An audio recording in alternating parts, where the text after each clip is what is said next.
Alhamdulillahi Rabbil Alamin Alladhi allafa baina qulubina fa asbahna bi ni'matihi ikhwana. Asyhadu an la ilaha illallah wa asyhadu anna Muhammadan abduhu wa rasuluh. Allahumma salli wa sallim wa barik ala sayyidina wa maulana Muhammadin wa ala alihi wa ashabihi wa man tabi'ahum bi ihsanin ila yaumiddin. Amma ba'du fa ya ibadallah usikum wa nafsi bi taqwallah faqad fazal muttaqun. Wa laqad qala ta'ala a'udzu billahi minasy syaithanir rajim. Bismillahirrahmanirrahim. Ya ayyuhalladzina amanu taqullaha haqqa tuqatih wa la tamutunna illa wa antum muslimun. Shadaqallahul adzim. Ma'asyiral muslimin, jamaah yang dimuliakan oleh Allah Subhanahu wa taala. Sesungguhnya Allah Subhanahu wa ta'ala mencintai persaudaraan dan membenci permusuhan, sebagaimana Allah mencintai persatuan dan membenci perpecahan. Karena itulah dalam sebuah ayatnya, surah Al-Anfal ayat 63, Allah Subhanahu wa ta'ala berfirman menyampaikan kepada kita tentang salah satu karunia terbesarnya kepada kita. A'udzubillahi minasyaitonir rajim. Wa allafa baina qulubihim Lau anfaqta ma fil ardi jami'an ma allafta baina qulubihim walakinnallaha allafa bainahum innahu azizun hakim. Allah mengatakan, dan Allah lah yang telah menyatukan hati-hati mereka orang-orang beriman, yang seandainya engkau wahai Muhammad berusaha dengan menginfakkan emas sebesar gunung Uhud untuk mentautkan hati mereka, maka engkau tidak akan mampu mempersaudarakan mereka. Akan tetapi Allah lah yang mempersaudarakan mereka semua. Sesungguhnya Allah Maha Perkasa lagi Maha Bijaksana. Sayyid Tantawi mengatakan tentang ayat ini menunjukkan kepada kita tentang bagaimana cara Allah memberikan pertolongan kepada nabinya. Bagaimana salah satu karunia terbesar yang Allah berikan kepada kaum muslimin, yaitu dengan memberikan persaudaraan yang ditumbuhkan di dalam hati kaum muslimin. Karena pada saat itu sahabat Ansar yang terdiri dari suku Aus dan Khazraj yang tinggal di satu kota Madinah, mereka telah lebih dari 100 tahun mengalami perang saudara, dan mereka baru bisa disatukan ketika mereka beriman kepada Allah dan Rasulnya. Maka mereka pun bersaudara dan bersatu di bawah bimbingan Rasulullah SAW. Bukan Rasul yang mempersaudarakan mereka, akan tetapi Allah lah yang memberikan keimanan itu di dalam hati mereka semua. Maka dari ayat ini kita memahami jamaah sekalian, bahwa yang mengikatkan hati sesama kaum muslimin bukan sekedar hubungan nasab, bukan sekedar hubungan kedaerahan, bukan sekedar nasionalisme kebangsaan, akan tetapi lebih tinggi di atas itu semua yang mengikatkan hati mereka adalah keimanan mereka kepada Allah Subhanahu wa ta'ala.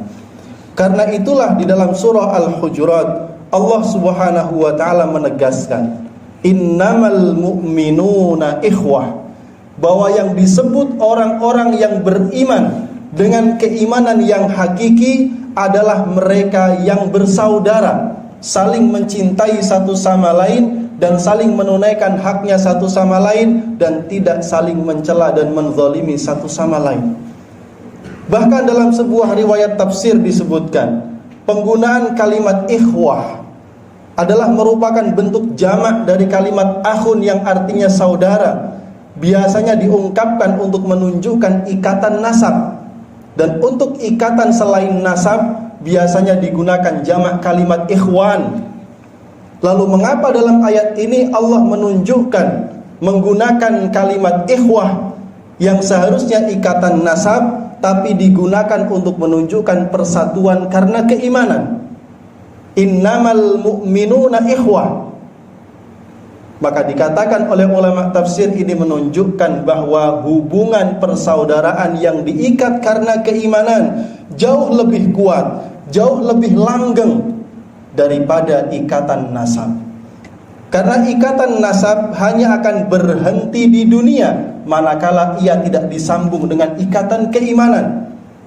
Maka ada kelak di akhirat para suami yang tidak berkumpul dengan istrinya, orang tua yang tidak berkumpul dengan anaknya, antara adik dan kakak tidak berkumpul sama-sama di surga. Akan tetapi ketika ikatan persaudaraan itu diikat dengan ikatan keimanan, maka ia melanggengkan persaudaraan di dunia sampai dengan di surga. Ma'asyiral muslimin jamaah rahimakumullah. Bahkan ditegaskan dalam sebuah riwayat dari Al-Hakim bahwa Abdullah bin Abbas pernah mengatakan, sesungguhnya tali silaturrahim masih mungkin untuk terputus, dan sesungguhnya kenikmatan masih mungkin untuk diingkari. Akan tetapi manakala Allah yang telah mendekatkan antara dua hati manusia dengan keimanan, maka tidak akan ada yang memisahkan mereka barang sesuatu pun. Karena itulah kita sebagai umat Islam perlu untuk terus menjaga persaudaraan kita yang dilandasi karena keimanan kita kepada Allah dan Rasul-Nya.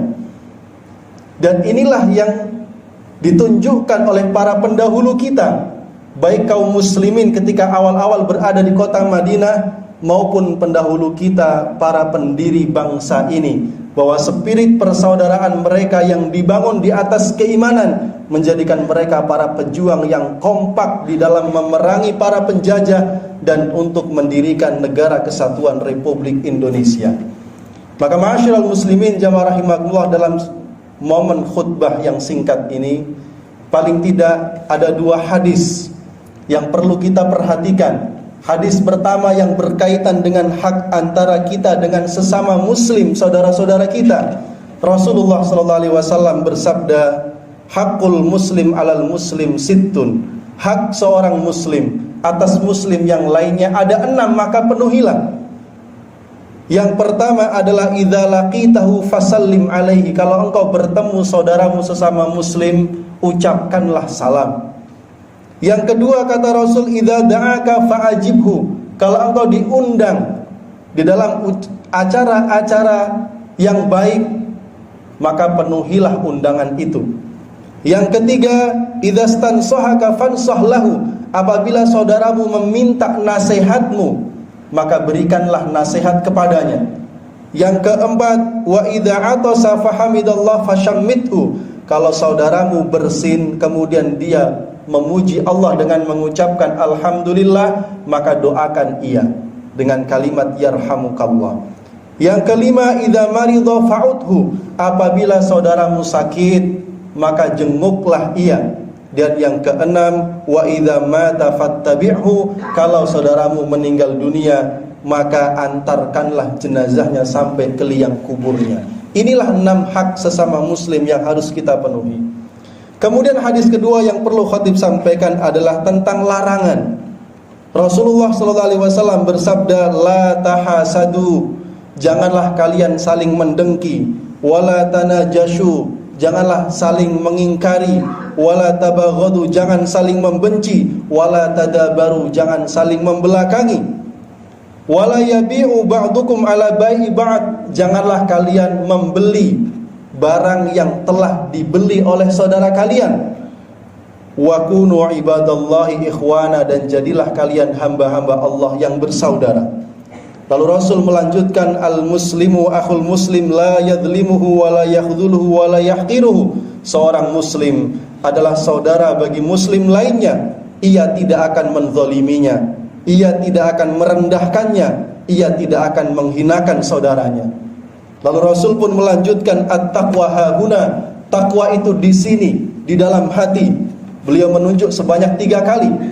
Kemudian Rasul melanjutkan, bihasabi mri'in minasyarri ayyahqira akhahul muslim.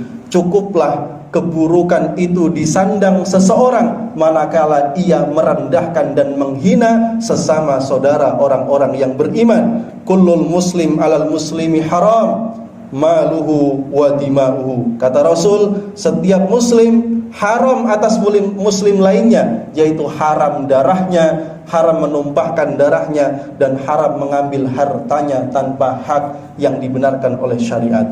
Mudah-mudahan Allah senantiasa membimbing kita semua dalam keimanan, dalam ketakwaan. Allah satukan hati kita dimanapun kita berada, meskipun berbeda tempat tinggal, berbeda suku, berbeda bangsa, berbeda negara. Allah satukan kita dalam keimanan dan kecintaan kita kepada Allah Subhanahu wa taala, dan mudah-mudahan Allah jadikan kita semua, khususnya bangsa Indonesia, menjadi bangsa yang diberkahi dan negara kita menjadi negara yang barakah, baldatun thayyibatun wa rabbun ghafur. Amin ya rabbal alamin. Barakallahu li wa lakum fil Qur'anil azim wa nafa'ani wa iyyakum bima fihi minal ayati wadh-dhikril hakim wa taqabbala minni wa minkum tilawatahu innahu huwal ghafurur rahim.